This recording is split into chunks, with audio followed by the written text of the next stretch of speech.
Students, welcome back बच्चों आज हम पढ़ेंगे हिंदी सेकंड का पार्ट 1 जिसका नाम है भाषा। क्या नाम है? भाषा।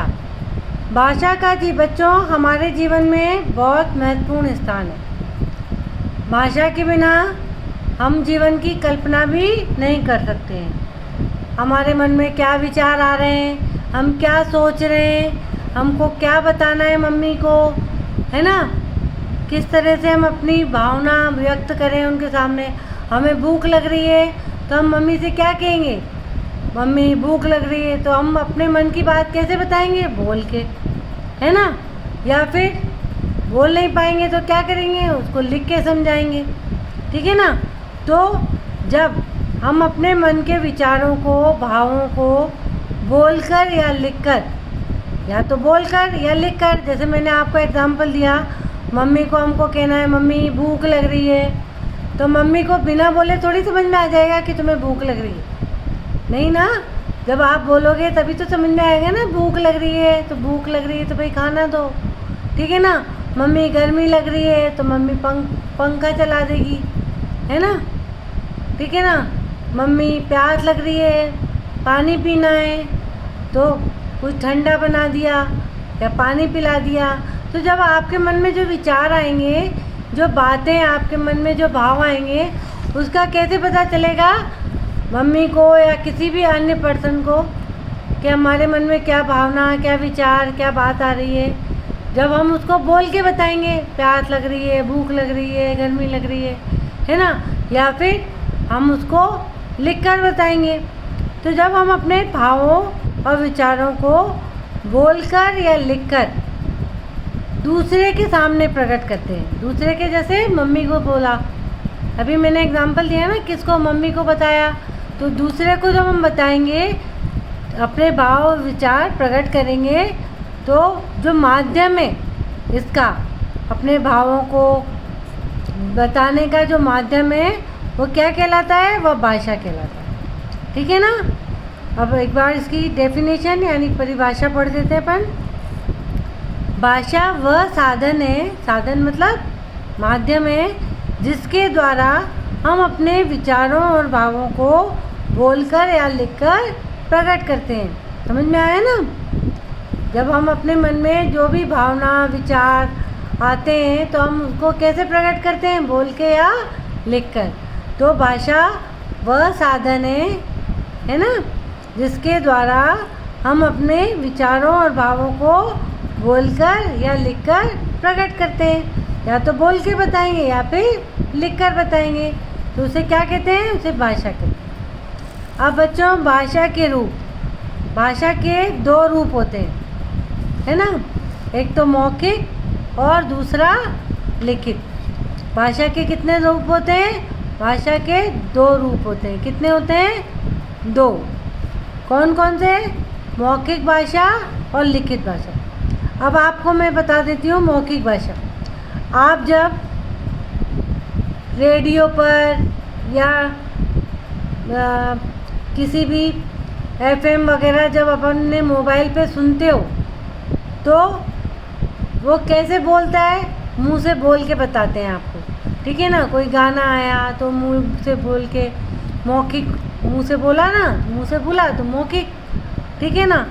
और जब हम किसी अपने पत्र लिख के बताते हैं या अपने मन के भावों को हम लिख के बताते हैं कागज़ पे, है ना, तो उसे क्या बोलते हैं? उसे लिखित भाषा बोलते हैं, है ना।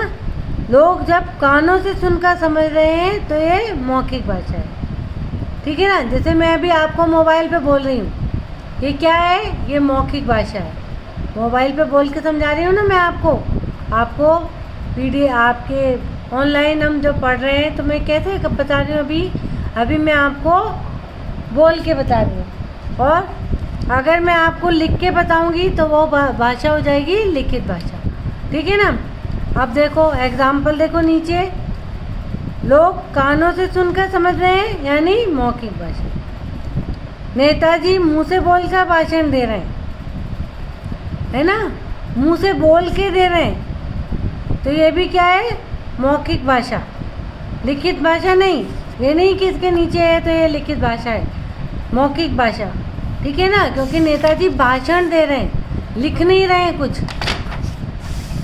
ऐसे ही देखो बच्चों, अध्यापिका मुंह से बोलकर पढ़ा रही हैं, ठीक है ना। तो ये क्या कर रही हैं अध्यापिका जी, ये मुंह से बोल के पढ़ा रही हैं मेरी तरह, ठीक है ना। तो ये क्या है, मौखिक भाषा है, ठीक है। और लोग, आप लोग कैसे सुन रहे हो, स्टूडेंट्स कैसे सुन रहे हैं, कानों से, तो ये क्या है, मौखिक भाषा। टेलीफोन पे जब दो लोग बोलकर या सुनकर बातचीत करते हैं, हेलो कैसे हो अंकल, कैसी हो आंटी, बोलते हैं ना, मोबाइल पे बात करते हैं ना, तो मोबाइल पे की हुई बात क्या कहलाएगी, मौखिक भाषा। क्यों, क्योंकि वह हम मुंह से बोल रहे हैं और आप कानों से सुन रहे हो, वहाँ पेन का और हाथ का कोई काम नहीं है, ठीक है ना। तो जब बोलकर अपनी बात दूसरों तक पहुँचाते हैं तो वह क्या कहलाती है, वह मौखिक भाषा कहलाती है। जब हम बोलकर अपनी बात दूसरों तक पहुँचाते हैं उसे मौखिक भाषा कहते हैं, ठीक है ना। मैं बोलकर आप तक पहुँचा रही हूँ अपनी बात, तो ये कौन सी भाषा है, ये मौखिक भाषा है, ठीक है ना। अब दूसरा है लिखित भाषा। अब सीधी सी बात है, मुंह से बोलकर अपनी बात दूसरों तक पहुंचाना मौखिक भाषा, तो लिखित मतलब लिख कर, है ना। जब हम लिखकर अपनी बात दूसरों तक पहुंचाते हैं तो उसे लिखित भाषा कहते हैं। बस आपको परिभाषा में सिर्फ ये शब्द बदलना है, बाकी सब सेम रहेगा। जब हम बोलकर तो मौखिक भाषा, जब हम लिखकर तो लिखित भाषा, ठीक है ना। कैसे याद करोगे आप परिभाषा, ये पूरी परिभाषा याद करिए आपने। जब हम बोलकर अपनी बात दूसरों तक पहुंचाते हैं उसे मौखिक भाषा कहते हैं। अब आपको लिखित भाषा के लिए डेफिनेशन कैसे याद करनी है, सिर्फ इतना सा याद करना है, बाकी तो आप पहले याद कर ही चुके होगे मौखिक भाषा में। जब हम लिखकर, बोलकर की जगह क्या लिखोगे, लिखकर, तो लिखित भाषा, ठीक है ना। जैसे मैं आपको देखो,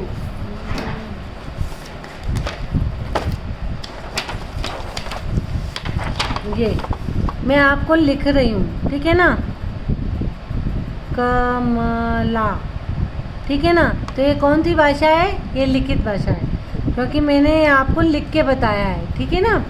ऐसे ही जब मैं बोर्ड पर या कॉपी में लिख के बताऊंगी तो वो भाषा कौन सी कहलाएगी, वो लिखित भाषा कहलाएगी, ठीक है ना। और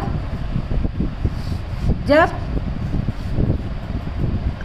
छात्र लिखा हुआ पढ़कर समझते हैं तो वह लिखित भाषा है, ठीक है ना। तो आज समझ में आया आपको मौखिक भाषा और लिखित भाषा। मौखिक भाषा मुंह से बोलकर और लिखित भाषा लिखकर, तो इसे कहते हैं मौखिक भाषा और लिखित भाषा, ठीक है बच्चों। नेक्स्ट वीडियो में हम एक बार फिर से इसको रिपीट करेंगे, ठीक है ना। बाय।